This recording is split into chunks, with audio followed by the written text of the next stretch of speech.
All right, so in today's video, I thought I would talk about the gear bag that I'm using in 2020, 2021. This is something I try to update pretty much yearly. Last year I did a bit of a bag conversation, and I talked about how I use the Peak Design 20L and the 30L when I travel. But since starting to fly FPV a little bit more, and that being a primary reason why I'm traveling this weekend, I thought it would be a good time to talk about the bag that I'm using. And not just any bags, I want to talk about the Torvol Pitstops. And yeah, I said Pitstops because there's actually two of them, and I bought both versions of them because both of them do different things, and there's specific reasons why I have two of these bags. Let's get started.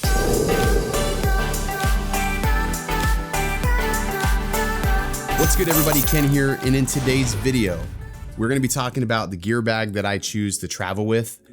At least for 2020, I always flip-flop all around when it comes to my gear, and this year it's no different. So I've chosen to actually use the Torvol bags. I'm going to start off with the Pitstop. I'll put the Pitstop Pro off to the side.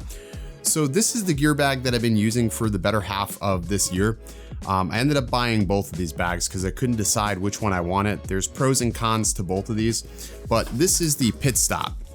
And this bag is really, really well built. And there's a tremendous amount of room, especially if you like to use drones. Now, I ended up going flying today, so I actually have stuff still in here.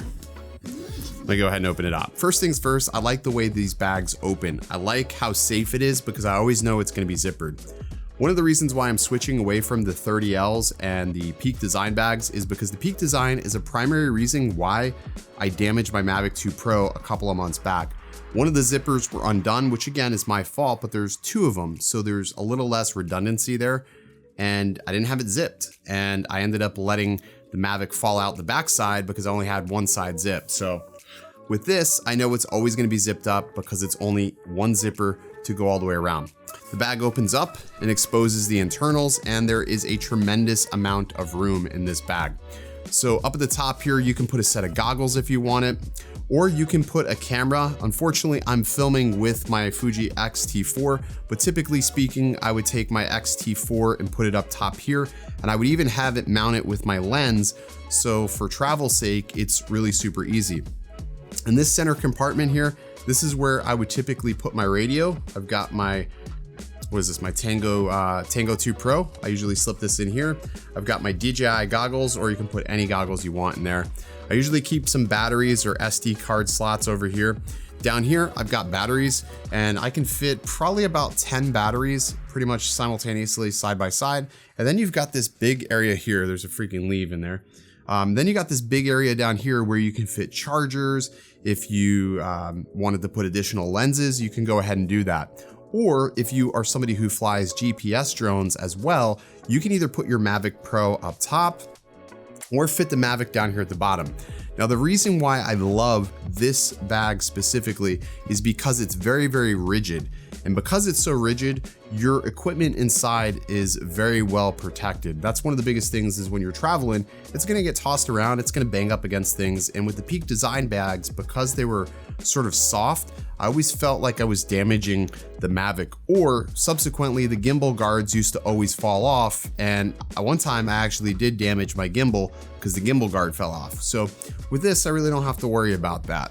Sliding it over here, you have a spot here where you can work on your quad. If you're in the field, you can sort of set everything out here. There's also another piece down here. So you can, I don't know, if you're working on a bench, you can sort of set everything out, keep it out of the dirt.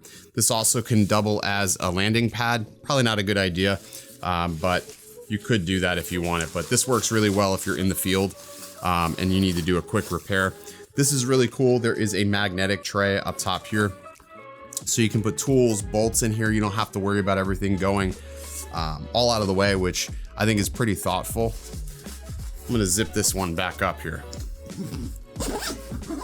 There are some side compartments here where you can stick like maybe a tripod mount, or you can stick a Joby Gorilla Pod. The quads mount to the outside of this bag. So that is one downside to this one over the Pro, is the quads do mount to the outside. This is a single strap mount, and then you just sort of tighten. So one of the things I notice is if I'm traveling, I do have to take my props off.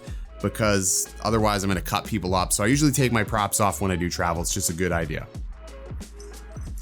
The other thing is, on this bag, there is no laptop compartment, so you don't have anywhere where you can stick a laptop. I still think they could have done it. You could have fit at least a 13-inch laptop, but they don't actually include a compartment on this particular version. You do get this top portion here, which is where I do stick some tools. So when I travel, I usually travel with like a prop tool, and I don't know where, did I lose it? Yeah, I usually have another prop tool in here, but I think I actually lost it. I probably dropped it in the field, which I'll have to make sure that I put another prop tool in here for when I go up to Philly. That's glad I did this video. So this is the Pitstop. Now the alternative version of this is the Pitstop Pro. So I'm gonna go ahead and bring that one up here. All right, so this chunky monkey is the Pitstop Pro, and it's definitely a lot bigger of a bag. And this is the bag that I'm going to be taking with me today when I go up to Philadelphia, simply because I know I'm gonna be able to get the most amount of gear in here. I don't have to worry about bringing an additional carry-on, and I can also put my laptop in here. So this one does give you the option to put a 15-inch laptop back here. And again, the laptop is very well protected, so I don't have to worry about damaging that. I do get some additional side components here, so if I wanna put props or something like that, you have an area here where you can stick props or additional tools. Again, very well thought out. You can mount quads on the side, or you can also mount the quads on the back. Now, since I'm gonna be traveling on an airplane, I'm probably gonna mount the quads on the side of this, but maybe I'll put them up top and just put this in the overhead compartment. I did pay for luggage, so if I have to put this in the overhead bin, I'm not gonna feel too bad about doing that. Supposedly, this will fit under the seat. Now, when I initially bought this bag, I actually reached out to Joshua Bardwell on Instagram and just asked him if he's ever traveled with the Pitstop Pro, and he said yes, and he's never had a problem fitting this under the front seat. But I'm assuming in fitting this under the front seat, he's probably sticking the quads inside. So with that being said, let's go ahead and open this bag up, because this one definitely gives you a lot more room. Just something I want to note here, I did accidentally break this little thing here. It's not a big deal. It's not gonna affect it at all, but I did break that a couple of weeks back. So in opening this one up, you get a lot more room. It's sort of still the same layout. However, this one's a little bit deeper, a little bit wider. So with this one, I'm gonna put a camera up top here. I'm still gonna put my goggles, RC, and batteries here. But now I have this additional space here. And in this additional space, I'm gonna put something like my quad charger. I have a travel charger and a balance board that I take with me, so I'm gonna put that in there. I'm also gonna put my laptop charger in there, because since I got rid of my MacBook, that charging brick is pretty freaking big. So I'm gonna put this up in this area as well. But in this bottom area, I can actually fit a quad in here if I take the GoPro mount off and if I take the props off of it, which I'm probably gonna end up doing. But I still, like I said, I paid for luggage. So if I really wanted to, I could just take the smaller bag and not really worry about it, and then just put my quads in my suitcase like I've been doing when I travel. But I only want to take one bag. So probably what I'm gonna do is I'm gonna put one quad in the bag here and then one strap to the outside, stick it in the overhead compartment and not really worry about it, and know that everything's gonna fit in here super safe. And I even have some room in here where I could throw a spare sweatpants and some deodorant and stuff for the trip. So this is gonna be the game plan, is just take one bag with me. This one does have a pretty cool little workout station here where you can just sort of pull this out, which I've used this several times in the field, and I think this works pretty awesome. So you have a little area here where you can pull this all out. You have the same sort of workstation layout. You have the same magnetic plate here where you can put, tools and things like that. Again, you have another area for props or any spare parts that you want to take with you. Quite literally, this does live up to the name Pitstop. It's just a really, really well thought out bag. This is probably the best gear bag you can get if you are somebody who is flying RC planes, or if you're flying quads, or if you're flying drones, because it's got so many little components for you to stick your gear, such as props, cameras, and keep it all safe. Like I said, these bags are really, really super rigid, so I haven't had an instance where I really felt like these bags were going to damage my gear. I've been to Colorado, Philadelphia, and Texas, all with the Pitstop. I've never actually taken the Pitstop Pro with me, because initially I was really nervous on whether or not this was gonna fit under the front seat of a plane. But after flying multiple times, I can say as long as you're flying something like United, Delta, even Frontier, you're probably gonna be okay depending on where you're sitting. But if you're in one of those budget airliners and it has those really small under the front seat spaces, this is going to be a little bit of a stretch to get it on there. I think if one of the stewardesses saw this, they may say, hey, you have to either put that bag or check it. But obviously with lipos and things like that, you can't check these bags. But I'm gonna give it a go. I'm gonna try to take just one bag and be as minimal as possible, which is actually really hard for me to do. But we'll see how that's gonna work out. But here you go. That's the bag that I am using for 2021.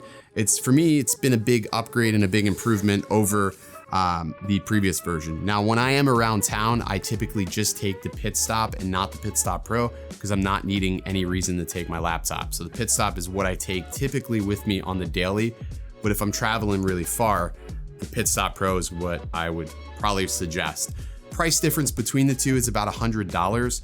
So keep that in mind. I think the Pitstop is probably the best value for most if you don't need to take a laptop. But there you go. That's my gear bag. That's sort of how I'm gonna pack it. If you have any questions, comments, I will be hanging out in the comment section for a little bit. I am hopping on a plane at 5 o'clock today. Pretty excited to fly some FPV in Philly. I'm gonna try to teach Billy to fly FPV. We're gonna try to bang it all out and build a quad. So I think it'll be pretty cool. So stay tuned for that video, dropping sometime Monday or Tuesday. And as always, stay original.